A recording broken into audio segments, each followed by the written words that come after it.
Now we're getting to the crux of why we called it Don't Know Are the Gaps. Because we asked you question after question after question, and all we got was don't know. No, there are plenty of things. And we don't mind, listen to me, we don't mind your, Phil, we don't mind your don't knows. But if you don't know, you can't say we're wrong because you don't know. Right, hang on. Now, you want to say you know the cause, right? You want to say God did it. No, I didn't. Okay. Are you not telling me God did it? I didn't say that. Well, what are you saying about the cause of the universe? The cause of the universe has to be supernatural. I don't think that you've presented anything, for me personally, that counters that concept. Why not? And I'll tell you why. And so what I'm saying to you is, I believe that the Quran is from a supernatural source, Right. and I believe that the cause of the universe is supernatural. Okay. Yeah? Yeah. You can't say it's not supernatural because you don't know. Okay. And we're happy with that.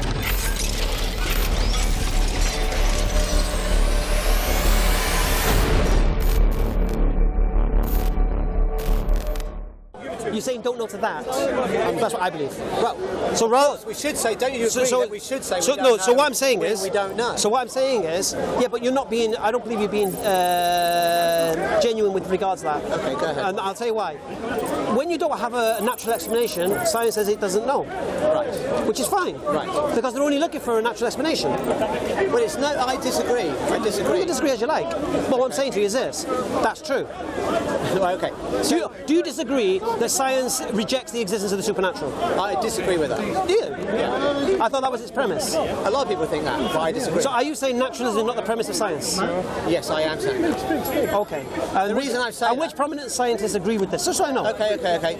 Well, okay, so I'll give you an example of a study that was done. No, I didn't ask that. I didn't ask that. I was under the impression, from what I've read and researched, that the premise of science is naturalism. Therefore, everything requires a natural explanation. Right. That's why they say evolution is a theory, because it's the best explanation we can come up, which is natural.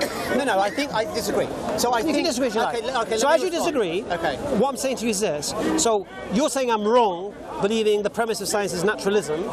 So which scientists, just so I can understand, yeah? Because look, I'm not here to win contests here, yeah? And I'm sorry you got upset with the title. For me, it was apt, is where it is. But I just want to know who agrees with what you're saying. Okay.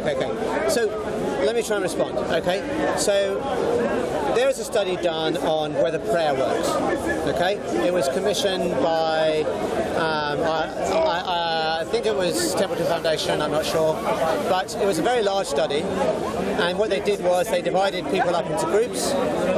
Some were prayed for, some weren't prayed for, and they looked to see did the people who were prayed for perform better than not. Okay, so there's no assumption in analysing that data that supernatural doesn't exist. They just want to see what does the evidence say. Does it support the supernatural claim here or not? So therefore, I would disagree that science necessarily has to remove. So I'll say it again to you. supernatural. Which scientist? Well, the authors of that study. No. Who? Well, all right, look them up for me. No, it's important because I've never heard this before. Okay, I'll look up the study for you. Let's just do this. Okay, I'll look up the study for you. And let me just get my support. Find the doctor for me. Alright.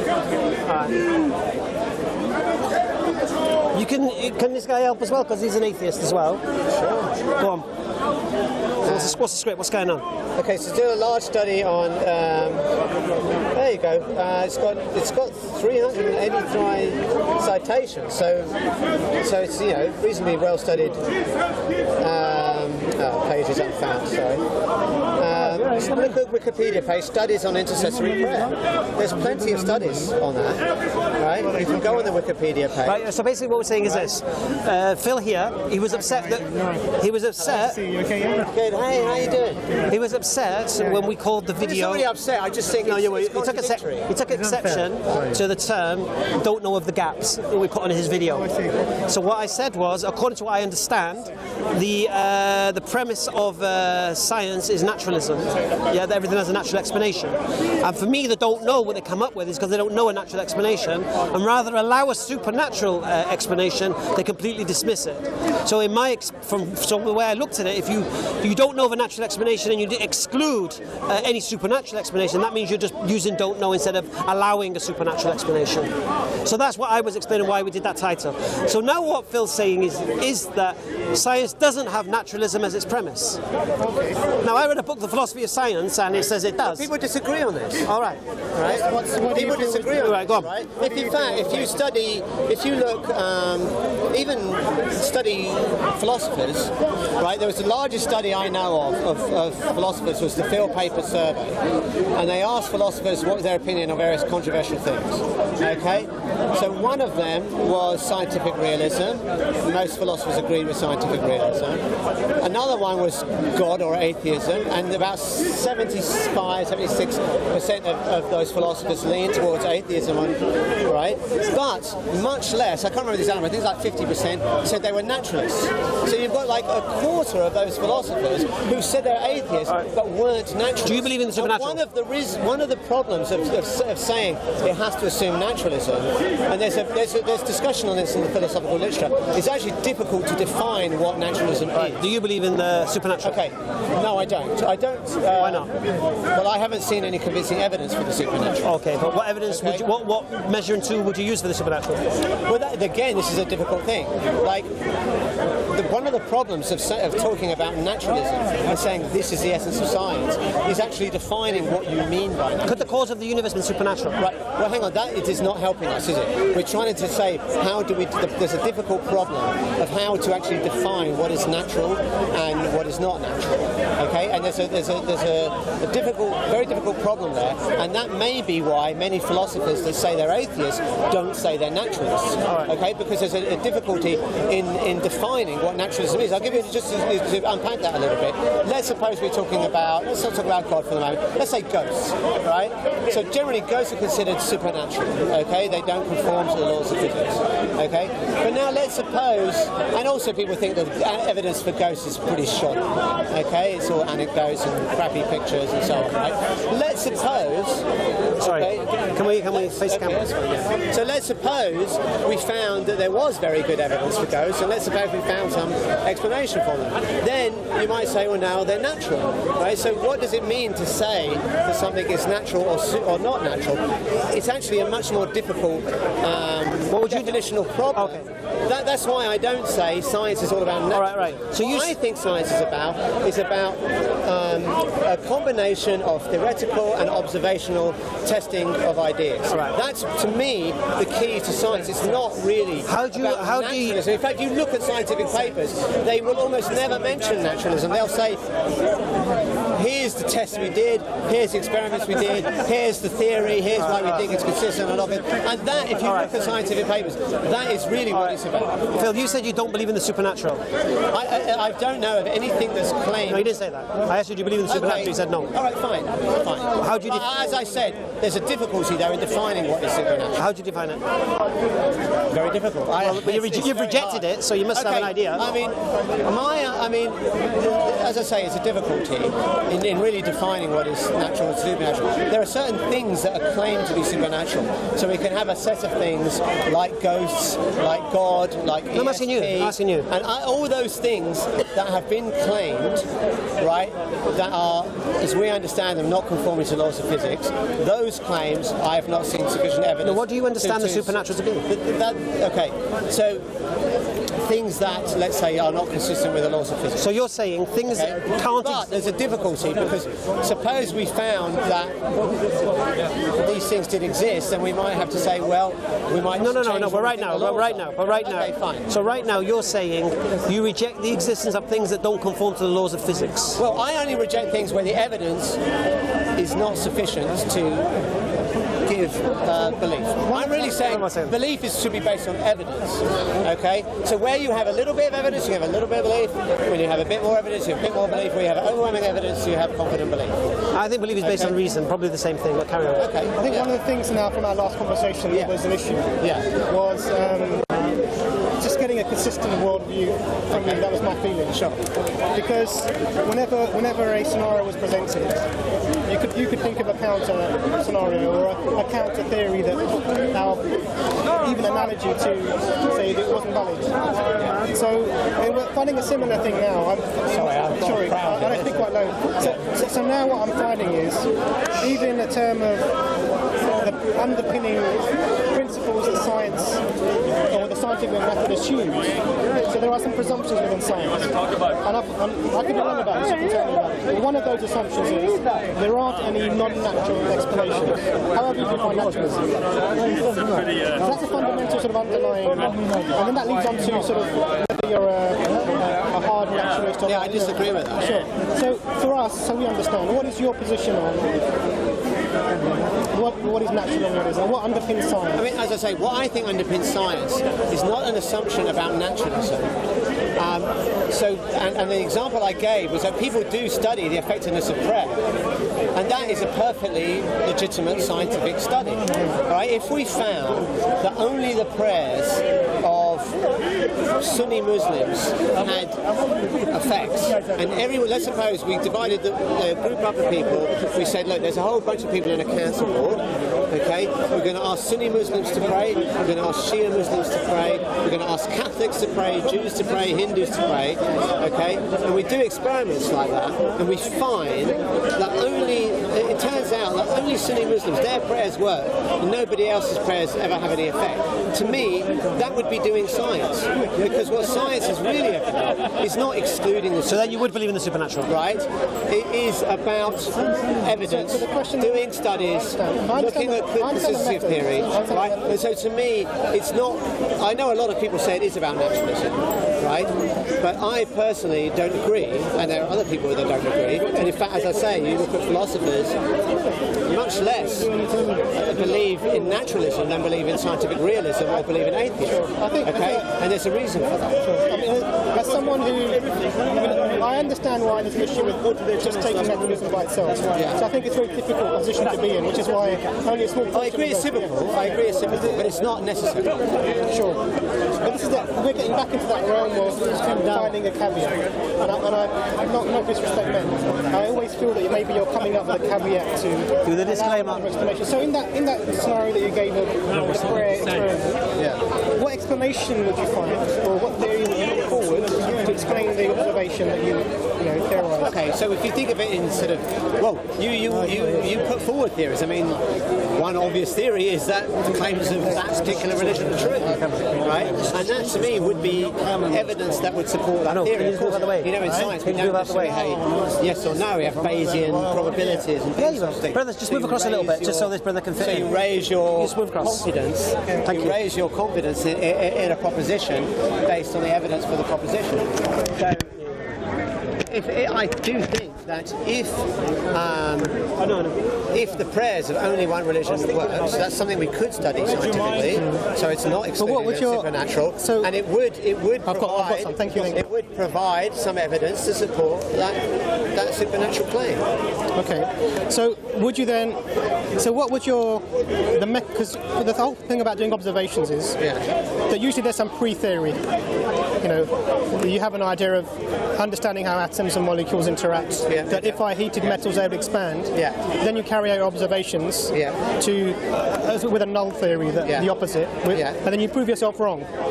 So if you had the null theory that prayers don't work, and then you did your experiment, prayers don't work. What doesn't work? Prayers. Prayers, And then you did the experiment, and you got the results. Step back a bit, okay? Because your man here doesn't want to move from the camera. Okay. Bit more. That's it, beautiful. Thank you. On a wide-angle lens, It's just that he stood in the way and he won't move. He didn't know. So no, you don't. You get confusion. Okay, so if in that experiment you got the result that you talked about, where a particular group of religious people's prayers had an effect, what theory would you put forward for that? Well, of course.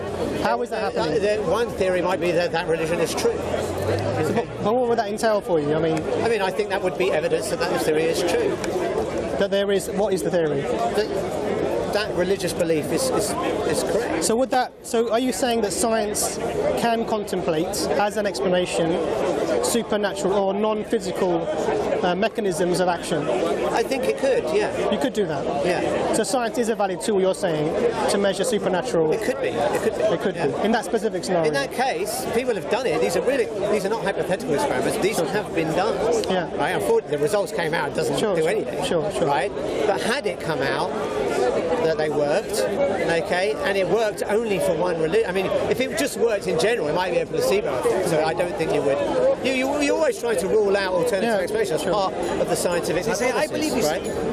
if any supernatural phenomenon occurred, you'll just fish for a natural explanation. Yeah. You're always looking for it. It's part of the scientific process that you try and rule out alternative explanations. Of course you do. So do you think I think that's not just science, that's philosophy too. You're always looking at what are the alternative explanations and can we rule them out. Is there a problem with us believing that the cause of the universe is supernatural? Say again, sorry? Is there a problem with me believing, or him believing, that the cause of the universe is supernatural? I would say the problem with you believing that is that the evidence doesn't support it. It's not an a priori problem, that there cannot be a supernatural. Do you accept, according to your definition of the term supernatural, that whatever causes universe is beyond the realms of any science we know, any natural law we know? Depends what you mean by universe. This universe. Well, okay, so let's imagine... All that exists. Okay, so if you define a universe as everything that exists, it cannot have a cause, right? Because by definition, if it exists, it's in the universe, so it can't have an external cause. So you say the universe has always existed? I'm not saying that. That might be true. No. This is may or why may not be true. now we're getting to the crux of why we called it "Don't Know Where the Gaps," because we asked you question after question after question, and all we got was "Don't know." No, there are we don't plenty of mind. things. And we don't mind. Darren, Listen to me. We don't mind your Phil. We don't mind your don't knows. But if you don't know, you can't say we're wrong because you don't know. Right. Hang on. Darren, let me respond to that. This is important. This is really a crux matter. Okay. I can't. Okay. So the point about don't know is we do actually know a lot of things. Okay. We do know. But on that particular debate, you must have said don't know to 10 questions. Okay. Because in those cases we don't know, right? There are plenty of things we do know. So it's not that you were like you caricatured it. Now, Darren, let me finish. Please let me finish. Right? You caricatured it as like you don't know anything. We know a lot in science. We know a lot. Okay. Now, for the question of what was the cause of the Big Bang, that we don't know. Okay. Now, you want to say you know the cause, right? You want to say God did it. No, I didn't. Okay. Are you not telling me God did it? I didn't say that. Well, what are you saying about the cause of the universe? The cause of the universe has to be supernatural. Okay, right. So what I'm saying is that where we don't know, we shouldn't replace don't know with God. No, that is God of the gaps. I use your definition. Right? And now you're saying with don't know of the gaps, you're essentially saying you shouldn't replace don't know with don't know. Okay, but I'll tell you why I say it. That doesn't make sense. Well, I'll tell you what does make sense. Of course, if you don't know, you don't know. I'll tell you what does know. I'll tell you what does make sense. Okay. If I believe the cause of the universe is uncaused, that's supernatural. Not necessarily. What if the universe is eternal into the past? Then it has an endless series of causes going back forever. They can't. Why can't it? So that's infinite regression, isn't it? So, what's wrong with that? So how do you solve that problem? What problem? You don't think there's a problem with infinite regression?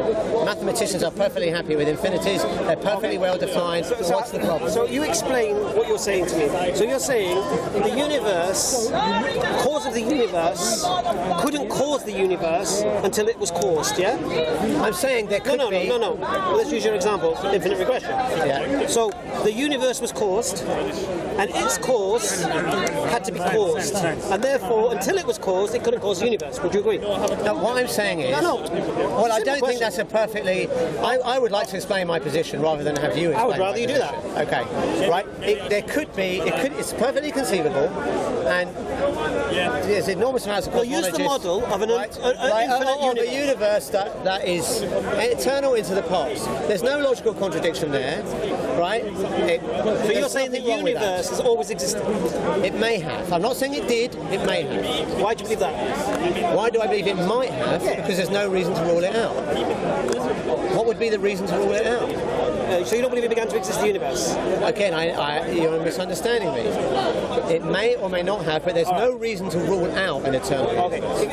I accept, if you don't believe the universe began to exist 13.4 billion years ago, Yeah, you're right. Fine. Believe what you like. Virtually no one in cosmology. So you've got thinks. no reason to believe that. You just think there's no reason not to believe it. Well, where we have evidence, we should have strong belief. Okay? Where we have a lot of evidence, we have strong belief. Have you got evidence for an eternal universe? No, I'm not claiming it is eternal. What I'm saying is nobody knows whether it's eternal or not, and therefore an argument for God that assumes that it isn't eternal is not a valid argument. Do you believe it's eternal? No. Do you believe it had a beginning? No. So it's not. We're back to this again, Darren.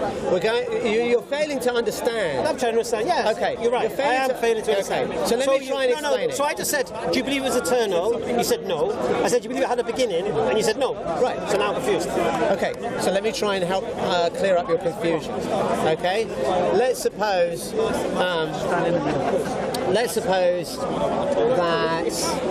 we want to know, it's that guy's. Just talk about the universe. That police. Talk about the universe. All right, fine. Okay. Right. We can ask questions about certain facts. Okay. Why don't you answer what I just said to you? I asked you two questions. And there's only... I can't give a belief for either option because at the moment we don't know. Right. We don't have any evidence either way. All right. Okay? Well, you did answer definitively. You said no, twice. No. Yes, you did. I said no to I don't believe. No. Yeah, right, you don't believe. That doesn't mean that I think the opposite is true. No. You're failing to understand this important difference. So you're saying you're not taking a position? Correct. Okay. Correct. Which See, is, okay. You get it, right? Oh, so Darren doesn't get it. So you don't believe the universe? Sorry, I forgot your name. Imran gets it. Darren So he doesn't get it. Yeah. Right. There's a clear difference. So you don't believe the universe had a beginning, and nor do you believe it's eternal? Correct. I think we don't know. It could be either. I'm perfectly happy to entertain either option, but if there's no evidence either way, is that based upon lack of physical evidence, or Yes. or you think there are logical contradictions to holding the belief of either side? No. I think either are perfectly logically consistent. Okay. Right. There's no logical reason to prefer one or the other, Sure. and there's no observations that can tell us. What does the either. evidence point towards? Neither. What?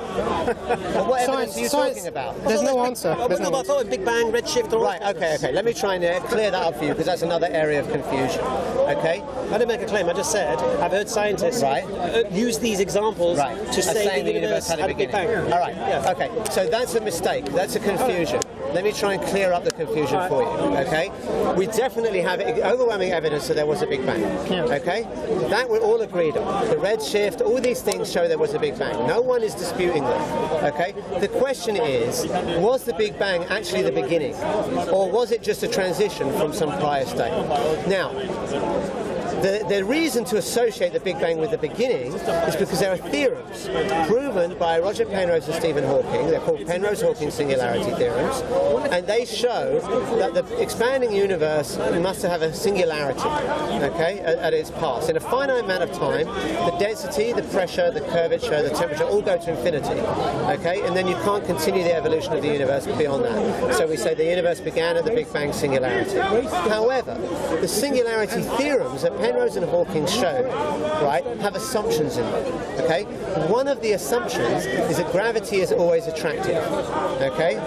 Now, what we found in 1998 was that the universe is accelerating in its expansion. And what that means is there's a violation of what are called the energy condition assumptions, which is basically saying gravity is always attractive, of the Penrose-Hawking theorems. So we found that although it seemed like a reasonable assumption, gravity is always attractive, it turned out that the assumption is not correct. We also have some evidence that there was something called inflation in the early universe. That's also gravitational repulsion. So that violates the condition of the Penrose-Hawking theorems. And Penrose and Hawking, both of them, have said, and I've interviewed both of them, and they both agree that the Penrose-Hawking theorems do not apply to the universe because the assumptions that they have are questionable. There's another more important assumption in these theorems, and this applies to other theorems as well. There's one quoted, but they go through the lake and have one, and so on. And that is that general relativity describes the evolution of the universe all the way back to the singularity. And there's a problem with that. The problem is that there's another theory we have to describe physics, which is called quantum mechanics. So general relativity is a theorem you use to describe big structures in the universe. Quantum mechanics is a theorem you need to describe small structures. But if we follow the logic of the Big Bang theory, the entire observable universe was then smaller smaller than an atom, okay? Way smaller, right? Then we need to introduce quantum mechanics. And the problem is quantum mechanics and relativity contradict each other. They literally contradict each other, okay? So, therefore, most physicists think that these Penrose-Hawking theorems, and Penrose and Hawking themselves say this, don't apply to the universe. And therefore it is wrong to associate the Big Bang with the beginning of the universe. Okay? Does that clear that up? Yeah, no, not saying. Okay. No, so, sorry, I just want to clarify something. Yeah. So if you have these theories that have been developed that are in their fundamentals contradictory, and also there are other things as well as miscalculating the amount of dark matter and energy in the universe by a huge factor. But that, I think, it doesn't matter to those theories. Okay. You can change the matter content in the universe, that won't make any difference. So what I'm understanding is these are all mathematical models of the universe. Yeah, that's correct. And as we're developing these, we're thinking of ways in which we can naturally explain a past, an infinite past. Yeah. But that leads itself to a problem. For me, as a non-atheist, it leads to me the issue still is you're still talking about a series of events that go on indefinitely into the past. Yeah. And the question always comes, is the classic question is, how do you cross an infinite series of past events? So in the models that you have that do allow for an infinite past, how is that explained? So let me try, there's a number of explanations for that. Okay. So one explanation is that the universe, in order to say you can't traverse an infinite period of time, you have to assume that the universe is on a journey. Okay? So for example, I can't cross an infinite space, okay? Because I don't live forever, right? Yeah. Okay, so I cannot do it. A finite being cannot do that. Yeah. Okay? So imagine like I have a race, okay? And I say, right, start the race after I shoot the gun, but wait till I count to infinity first, then start the race. Yeah. Of course, we're never going to start the race, of course, right? However, this argument assumes that there's a beginning that's infinitely far away. Right? But in fact, there is, in these models, there is no beginning. And the universe is not on a journey. This argument relies on time being like how we understand it at a layman's level. But we understand in relativity that there is no universal notion of now. So the universe doesn't have to get to now, because there is no now for it to get to. Okay? So this argument, and Bill Craig, who has put forward this argument about you can't have an infinite past, he accepts that this argument relies on effectively denying the basic tenets of relativity. Yeah? How so? What's the... In that he has to assume that there is a preferred frame. Okay, a definite, in layman's terms, a definite now that exists. Okay, but in relativity, the standard understanding of relativity is that there is no universal now that the universe has to get to, and therefore this argument does not work. So what? Unless the universe had a beginning. Well, of course, if it had a beginning, it had a beginning, right? But if you can't infer that it must have had a beginning using this line of argument. No, but what I can do is this, you see. I can do it the other way around. Okay. According to what I believe, the universe had a beginning. Yeah, you're entitled to believe whatever you like. Then I can ask the question, is my belief the universe have a beginning unscientific? Well, what we could ask is it backed by evidence and reason? No. Do you have evidence against it? Do you have evidence against it? Well, if I don't have evidence against it, that doesn't mean it's true, does it? No, but it doesn't mean it's false either. I don't have evidence that you're not a time traveller, right? You could be. No. But that doesn't mean I have to take the claim seriously, does it? True. See, here's what we're trying to establish here. And I don't think people get this, and I think they need to get it. We don't care what you believe, in reality. We care. Because actually, you have no position. So, yeah, exactly. Yeah. You've got nothing really. So we have our beliefs, isn't it? Yeah. And so we're here to allow you to challenge what we believe. Right? So our beliefs require a universe beginning. Yeah? Requires it. Now, if you could prove to us the universe could have had a beginning, you have grounds now to start challenging our beliefs. But you don't. Okay, so let me respond to that. No. And so what I'm saying to you is, I believe that the Quran is from a supernatural source, Right. and I believe that the cause of the universe is supernatural. Okay. Yeah? You can't say it's not supernatural because you don't know. Okay. And we're happy with that. Okay. And you can go on your way, and you can continue with your models and your predictions and Okay. conjecture and all of these things. Can I make a response to that? Okay. So that's fine. I totally agree with what you said. All right. Alhamdulillah. All right. Okay. But if you make the argument that from science we can or reason that we can deduce there was a beginning, and therefore you have evidence for your belief and a rational basis for your belief, right? Then I can argue with that. I can say that's mistaken. Okay, that's false reasoning, and you should be criticised for making that kind of argument. So you've just said there's no now. There is no now. There's no universal now. So No now that you can say is the universe is now. I have a now, you have a now. Sure, I understand. Right. So are you then saying that everything that exists simultaneously at all times? No. What are you saying? It means Because I don't understand that concept. Okay. So what I would suggest is, you can watch videos, read books on relativity, and there's a concept of relativity that's very important to this whole issue. It's called the relativity of simultaneity.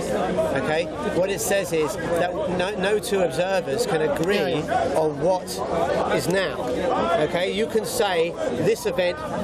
So if I let's suppose I put my glass of water on your cup, okay, and then I take it off, right? Now you say there's a sequence of events, and we are going to agree because we're in the same frame of reference on what the sequence of events was.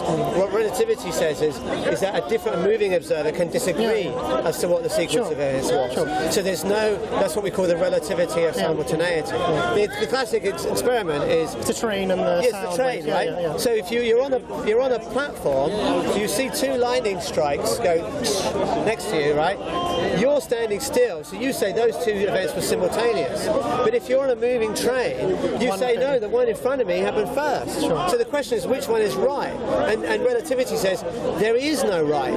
They're right in their frame of reference. You're right in your. It doesn't mean there's no time. the problem- It doesn't mean everything happens simultaneously. It's not saying there's no time. It's saying that there's no unique now that we can ascribe to the. So the issue that I take with that is it is perception that you're describing as being the arbiter of what now is. I accept that. But that doesn't take human beings away. There is no perceptor of any event. Yeah. Is there a now in that scenario? No, I say no. The notion of time is independent of whether there are humans perceiving it. Okay? You can have clocks in particles, like radioactive particles are clocks, and this will apply to them where there's no people watching. Okay? Now, and in fact, there's another way to think about this.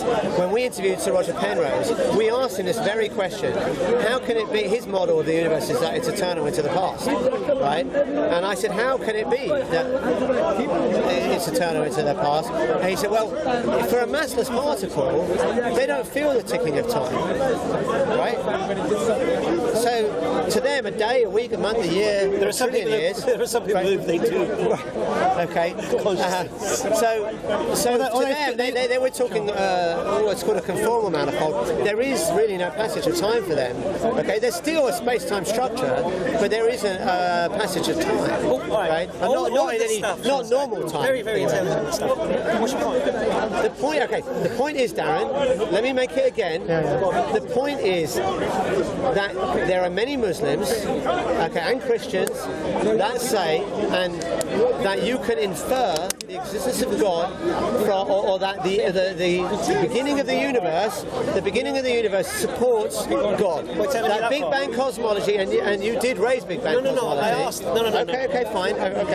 If not you, many Muslims. What I'm saying right? is this. What I said was this. I don't want you to misquote me. And second thing, don't straw man me with other people's arguments. I'd appreciate. How am I straw manning? Because you're responding to their arguments. But I didn't say.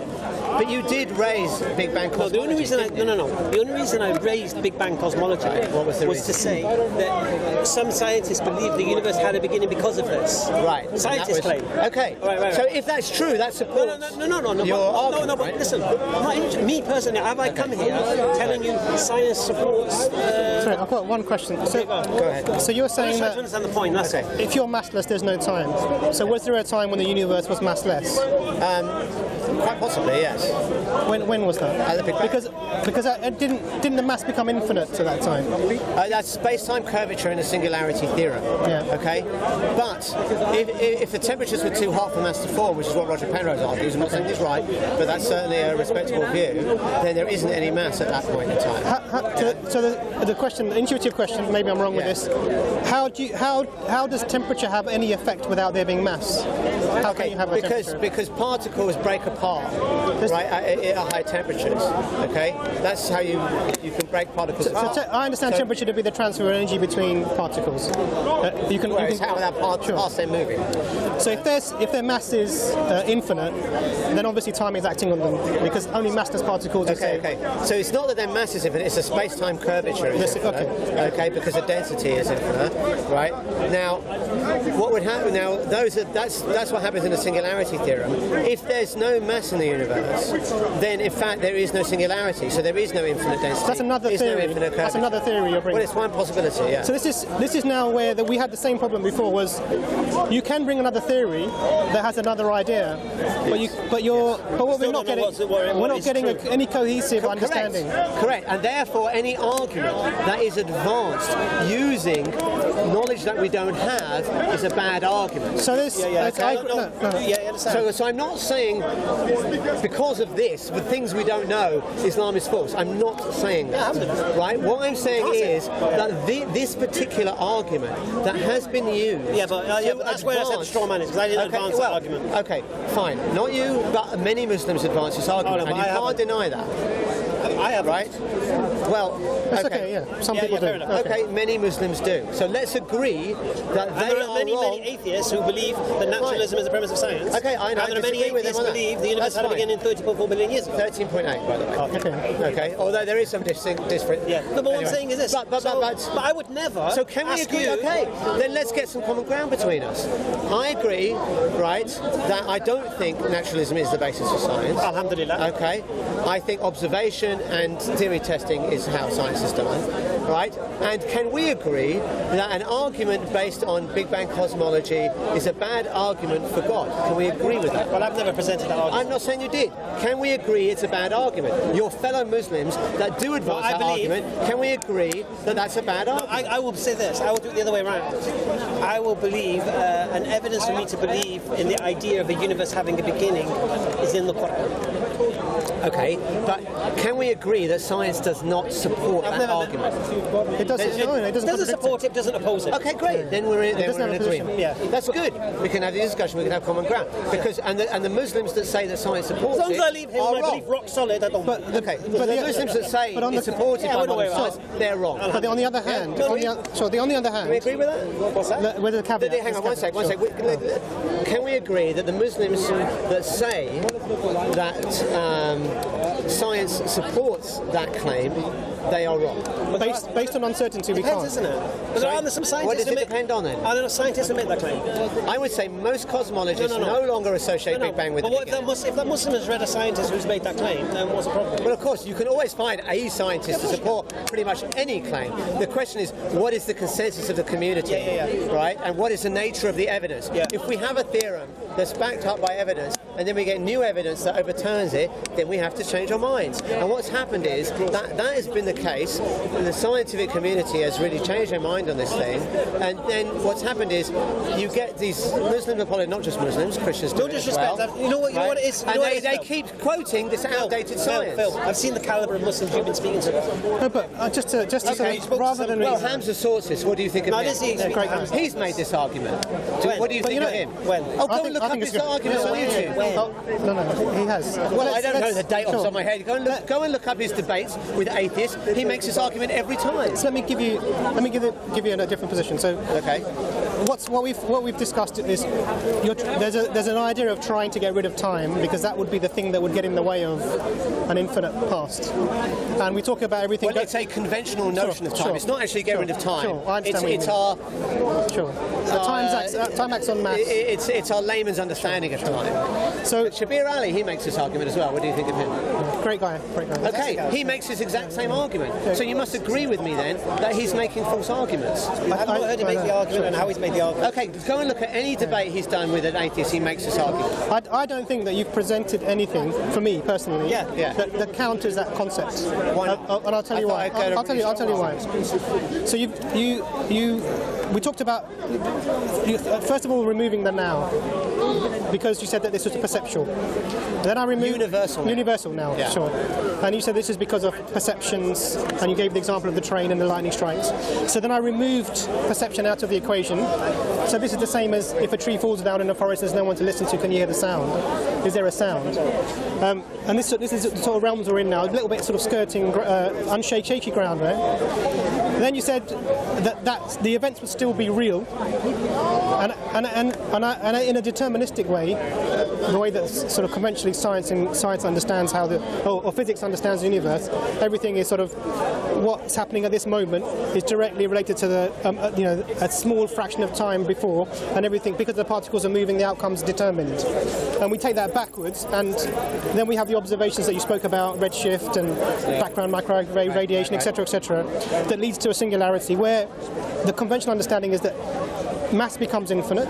So time No, actually, it's not that mass becomes infinite. sure, That's mass and the density becomes infinite. Sure, The curvature becomes sure. So at that stage, where actually the time will still be acting, you've brought another theory, which actually is contradictory, that says actually if you get rid of mass, Hey, I haven't heard back from them. I need to know because it's like a month away. I did forward your email. Can you give me their email and then we can? Okay, yeah, I will. Okay, fine. Sorry. That's right. No worries. Assalamu alaikum. How are you? Okay. Yeah. So if you get rid of mass, then you can essentially or reduce mass to such a level that time itself doesn't really come into the equation. And I think that's just a cop-out. That's what I think. No offence, because you're just finding another theory that could somehow maybe take away this notion that we have to deal with an infinite series of past events. So for me, I think that's still as a logical to looking at the universe in a logical way, and causality as we conventionally understand it. I think that's the Kalam cosmological argument is a reasonable argument, and I haven't really seen any defeaters personally to that argument.